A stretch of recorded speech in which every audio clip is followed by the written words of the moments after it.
Okay, welcome, Ben. Do you like to be called Benjamin or Ben? Benjamin's good. Benjamin. Thanks. All right. Welcome. It is Wednesday, April 22nd, 2026, and I'm excited to discuss and hear from you and talk about money and worthiness. So, welcome here. Thanks, Where money. where are At you coming to us from today? What part of the the world? moment, I'm in San Hip in Colombia. Colombia. It's a mountainous region, a few hours from Bogota.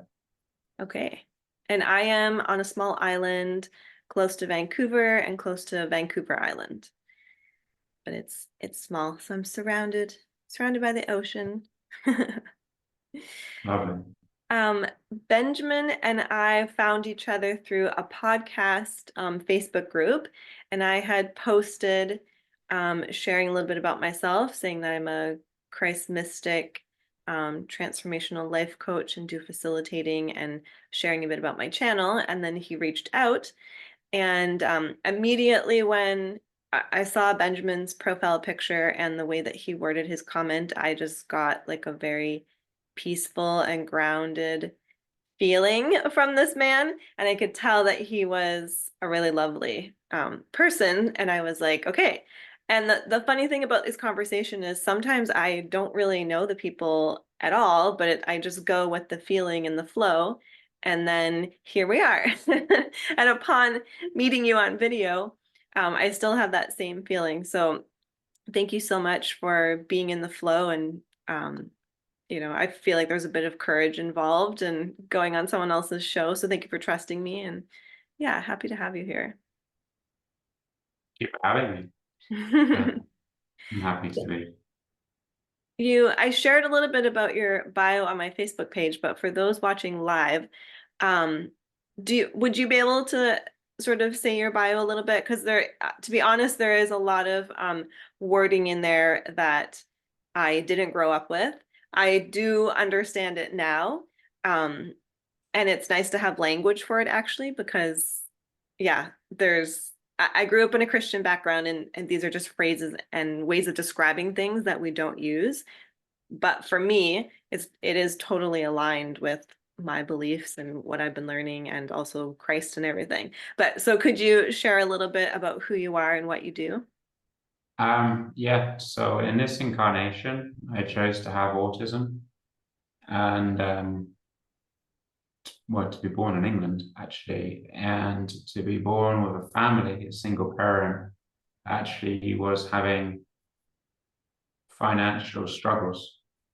So I chose to have autism so that I can connect to Source, God Source Creator, zero point in a very specific way. So I believe what you can call this type of connection is basically a source channel. So I connect directly to to the beginning and bring in the energies. And when I work with others, the energy is not my own. It's coming from your God spark. So it will have like a source spark, God spark in our etherics, or in our basically blueprint, if you like, our energy bodies and things like this. So it's connected to our soul and oversoul, and then it goes beyond that, even higher. So the energy is coming from there, and then the way that I mm, have chose to be in this incarnation, I'm able to bring in the energies in a very clean way, so without interference. So I wouldn't have any of my kind of imprints over them. It's just a very clean connection. You're I can feel part of that because I have this feeling like I'm on the edge of crying, which is part of the feeling that I get sometimes. I don't go to church anymore, but when I used to go to church and spirit would be just very present, I would get this kind of feeling like I'm about to like be healed from something like emotional or just yeah, and I had that feeling talking to you. So the feeling of spirit with you is very strong. Cool. Yeah, that's basically it, really. I mean, so I'm not sure what else to say about me. You, I think the bio that you had sent me, you said something about like being a channel for light language. Oh, What does yeah. So light language mean? so being this channel, being connected to all of the experience that I've had as a soul for many incarnations, but many incarnations off planet, and they speak their own languages. So here on Earth, we call them light languages because they're simply lighter than humanistic language. So Right. humanistic language at the moment, Mother Earth, she's vibrating around 3.7. But moving towards fifth dimension is a whole kind of obsession around it, I think, on the internet about the whole transforming. Mhm. So we've been on other planets where they have vibrators as a minimum of 5 upwards, for example. So just as a lighter language than humanistic languages. That's why we call it light language. For example, one of our neighboring planetary systems would sound something like this.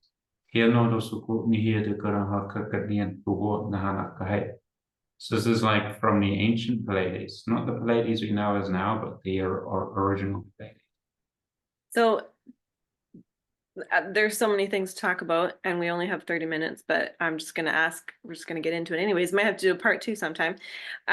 But when I hear you saying that, growing up in evangelical, Baptist, different church backgrounds, that sounds like when people speak in tongues. Oh yes, Do you think that's what that is?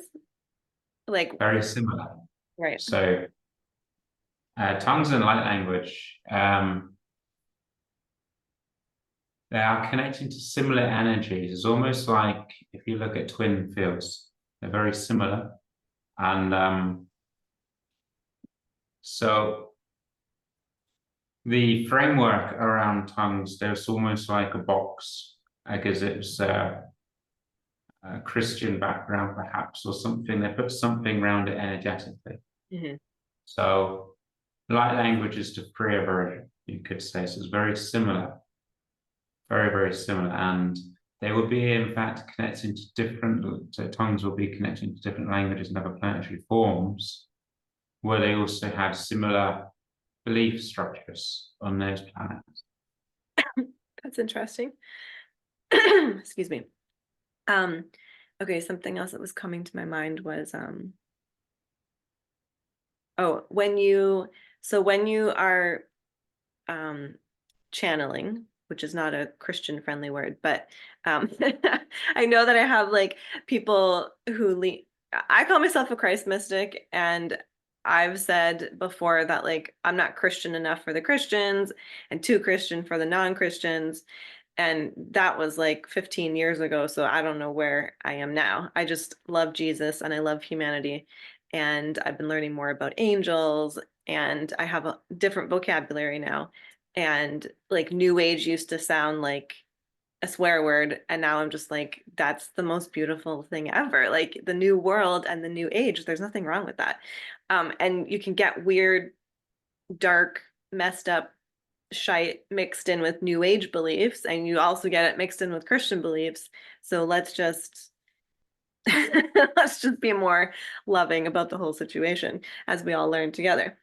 Um, so when you say channeling, um, I what's the word? I teach.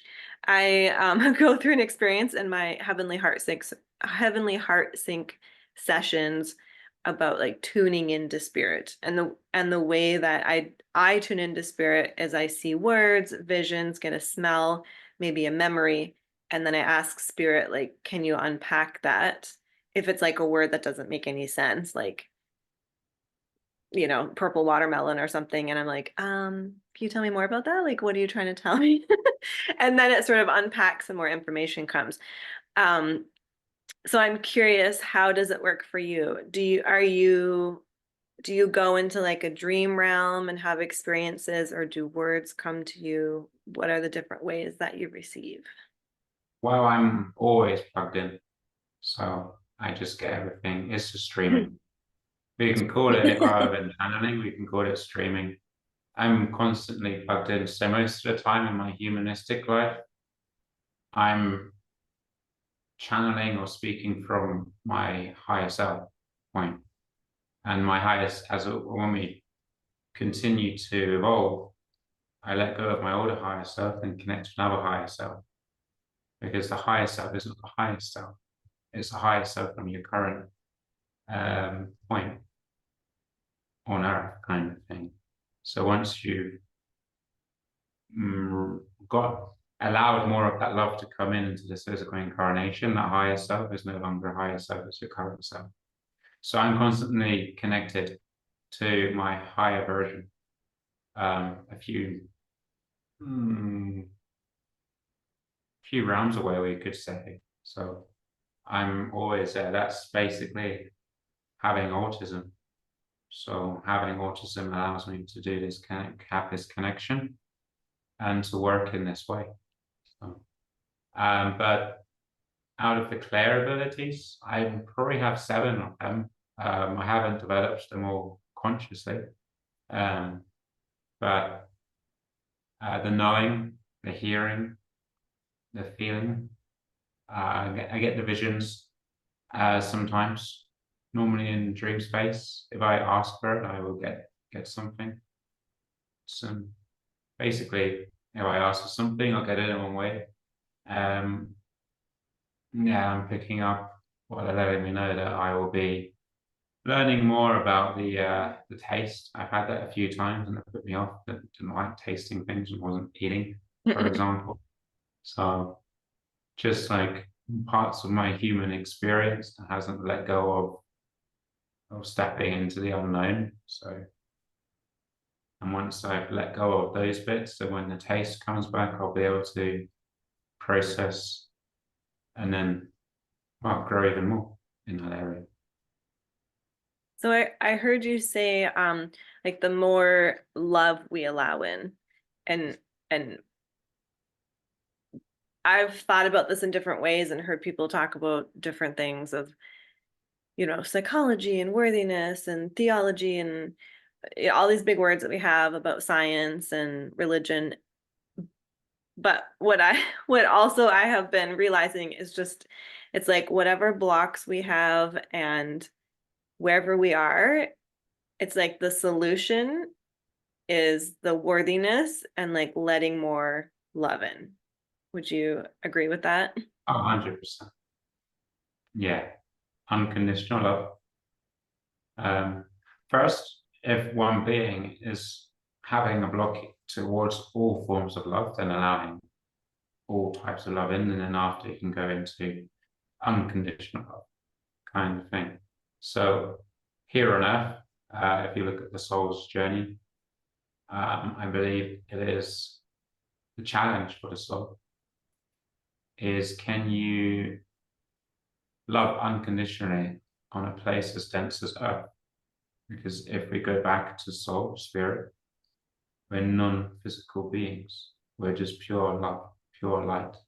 Mhm. So we come into a physical incarnation with a fear-based consciousness, where lots of things were created and around fear to keep people in them rather than love. So it's the transition from transforming fear into love-based consciousness. And this is the same for many, many things, like, for example, prosperity, money, abundance. You're fearing things like the society has been created is a challenging one at the beginning, where lots of humans are trying to survive rather than thrive, fearing the bills, fearing the rent, things happening, or fear if you have a business and it's not working, not enough clients coming in, something like this. So the fear around Earth it's magnetized by the other people that have fear. But once we start transforming it into love, the love will be magnified. And it'll be magnified 10 times quicker than the fear as well. It, So moving to love is the way. it's really a tricky puzzle with fear, because the this reality that, I mean, everyone is experiencing a different life with different resources and different connections and different seasons, different countries. Like I have traveled quite a bit, and have interacted with all different kinds of people in this life, and there's still more to do and still more to learn. But it is wild how we can construct our own reality based on our family culture, the way our body is, beliefs, groups we're a part of. And it was in 2018 that Spirit asked me to stop going to church. And I I was like, oh, Spirit, like, is that really you? Like, is that the Spirit and not just some weird spirit? And it was just very clear, like, yes, this is Source, Creator, Spirit, Holy Spirit. And I was like, why do you want me to stop going to church? And Spirit said, I have things that I need you to unlearn, and I have things to teach you. And I felt relieved and I felt excited, like, okay, yes.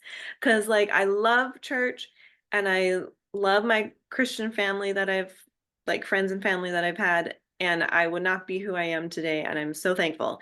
And that is so true. I have had and I am unlearning things. And I've learned so many other cool things that were, like, maybe touched on or hinted at, but never really expanded on. So it's been such a beautiful journey. I can't remember why I started saying that. Something about love. Anyways, um, yeah. So with abundance and money, there are definitely things inside of religion, not even just Christianity, that, and talking about worthiness, it seems like one of the things that I started to feel like, oh my God, I don't want to sit in church every Sunday and be told that, like, I'm just glopped in with a bunch of other terrible people that were terrible, that were sinners, and sinners has taken on a different meaning than its root meaning. Because the word sinner apparently means, like, disconnected from source, which that is true. We're disconnected in different ways and we're remembering. But the way that we're using sinner is like, you're a terrible, dirty person. And I'm just like, this doesn't feel right. Like, I know I'm not perfect, but this isn't the way I would, like, raise a child to help them be better, like by telling them how terrible they are. And so I feel like that's also part of our money beliefs too. Like, it's all, like, if we have to realize and love ourselves and love humanity and be worthy and feel worthy to allow the flow of goodness and divine flow, well, frig, religion is really putting a damper on that.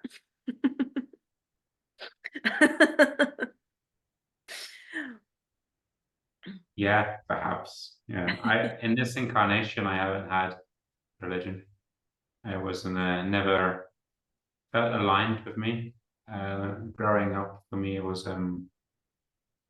very confused. Even though in the reality, um, the schools I went to were Catholic, but I wasn't aligned with, or I didn't understand what it was.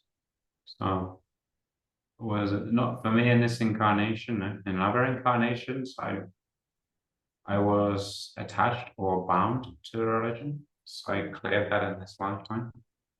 There's actually a shrine of where I used to be in Spain. Some kind of priest or somewhat, I don't know. But so in this incarnation, it was affecting me because in that incarnation, I was a very happy person. I was helping other people, but I didn't have any belongings, no partner, no family, and all this kind of thing. I went into the church, I think around 30 years, when I was around 30 that lifetime. And then the first 30 something years was a bit disruptive. And then church, just helping others, which is all nice. But then in this incarnation, there's been a few incarnations in between, but in this is probably the second incarnation since then I've been incarnated on Earth and as a human and a male. So I was clearing some of the patterns that were coming up, including scarcity as well, and not yet having the worth. Yeah. So in this one, no religion, but it was still in the records, basically. So what can we do to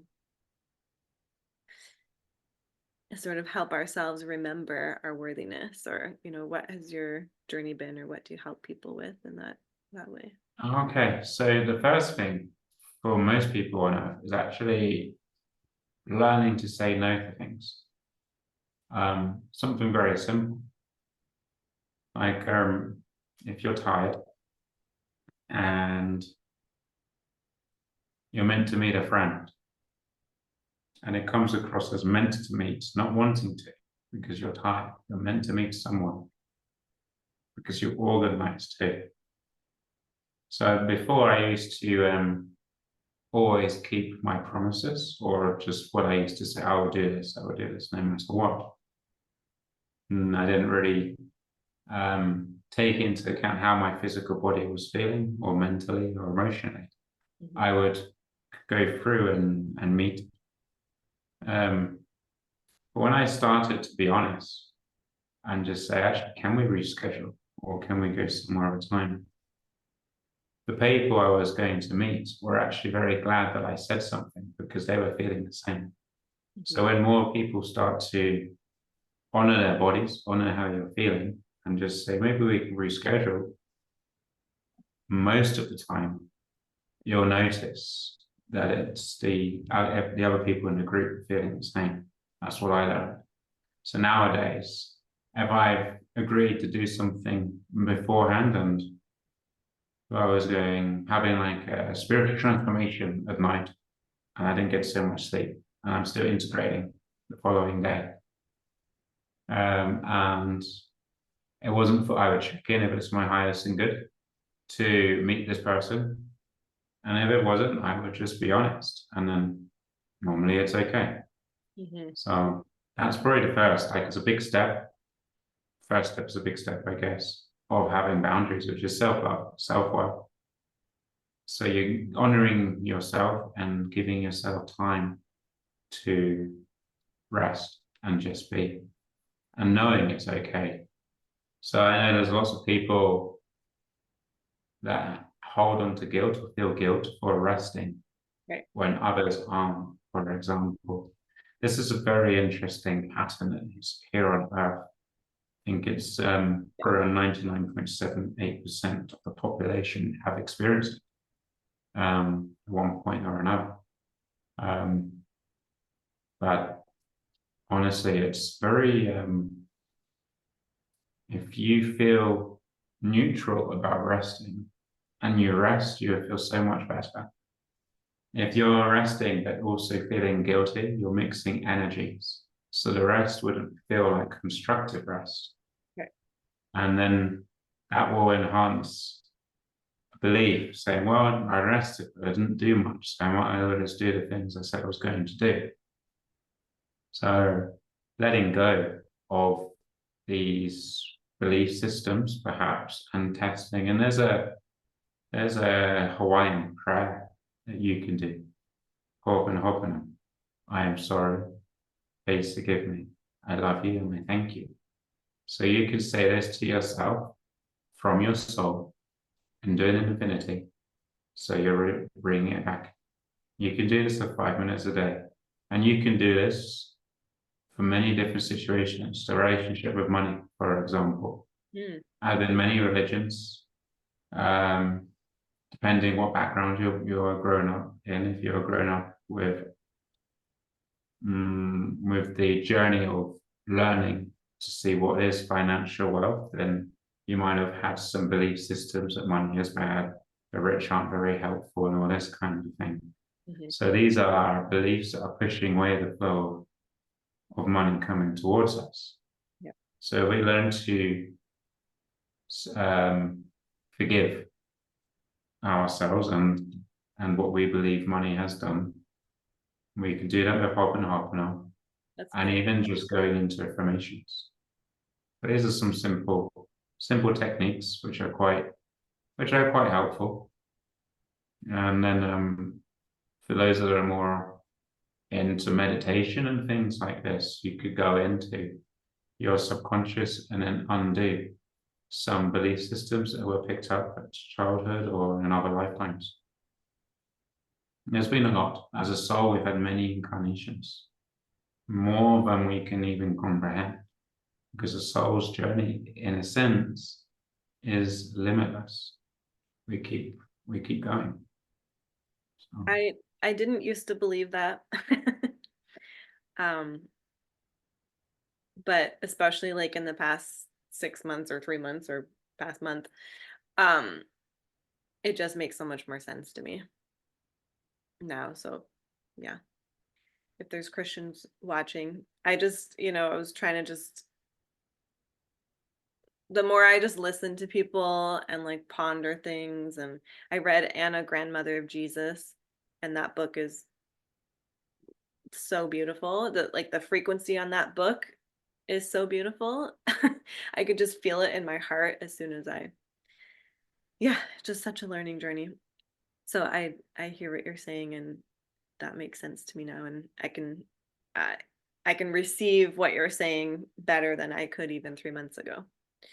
I like what you're saying about boundaries and the simple act of saying no, and yeah, canceling a plan, especially in Western culture, European culture, is very frowned upon. Like you're not committed, or like you're not holding to your word, or but actually it's actually more integral, because there's so many times where, like you were saying, it's like our energy is getting mixed, and I'm very intuitive and empathic, so sometimes it's hard for me to explain it with words, but I know what you're saying, and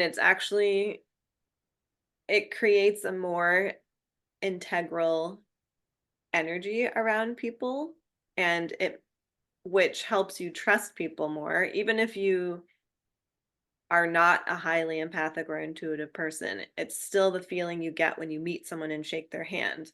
Like, oh, I feel like I could trust this person and there's some integrity about them. And for me, like that's really related to saying, like letting your no be a no and your yes be a yes. And if that means changing a plan or canceling a plan, that is a more pure and like trustworthy energy than someone, man or woman, who like forces the meeting situation to happen, and when you're with them you're just like, oh, like, this is like, you just have that feeling like, oh, this wasn't really the right timing, or it just, this would have been better next week or something. So yeah, I hear what you're saying, that that is an important part of the process of honoring ourselves and honoring how we feel, and sometimes the other person doesn't feel brave enough or have the words to say it, and so if we do and they're just like, oh, thank you, like I didn't even know how to access that and like change the situation for myself, so thank you for helping with that kind of thing. I like what you're saying about the Hawaiian, um what do they call it, the Hawaiian like mantra, forgiveness. yeah, Ho'oponopono. I Yeah, like the idea of saying that towards money, because we have put so much weird energy on this neutral tool, resource thing that we've decided what it means. And so I have, we're in 21 days of gratitude for money. I think today's day 10. And yeah, it's just been a whole process. I'm writing the emails every day and just sort of tuning in, channeling what needs to happen for the people. There's only 70 people in my email list right now. But I know it's growing and I'm going to do this again, have it like automated. And so everything that I'm writing, it will be automated in the future and go out to even more people. But yeah, the process for me has been like going through my own things because there's a lot of weird shit around money. And then every day, the news and even people who have lots of money can have a scarcity mindset and say weird things about money and have guilt and shame. And it's just like, woo, like, wow. I've been able to let a lot of divine flow happen in my life, and I grew up with that being more comfortable. It wasn't always a money exchange. It could have been generosity of time or gift or experience or things like that. It wasn't always, sometimes money did show up at our door. My mom was a single mom. So there's something in my field that has allowed me to accept divine flow in those different ways. But in the past, I want to say in the past, when it comes to like dollar bills, there's something about that that has freaked me out or been like money is evil has been like a big thing, or people with lots of money are evil, and that's just not true. And I keep repeating the stories to myself of how that is not true. There are good people with money and my money can be good. But it's interesting all the stories we can put around, dollar bills, whatever country it is. Yeah. There are many, many beliefs, and a lot of them aren't so positive. So we can change them out. And when we do this, we will notice different shifts, more coming in. There is one particular belief that I believe was perhaps global, or certainly in the Western world,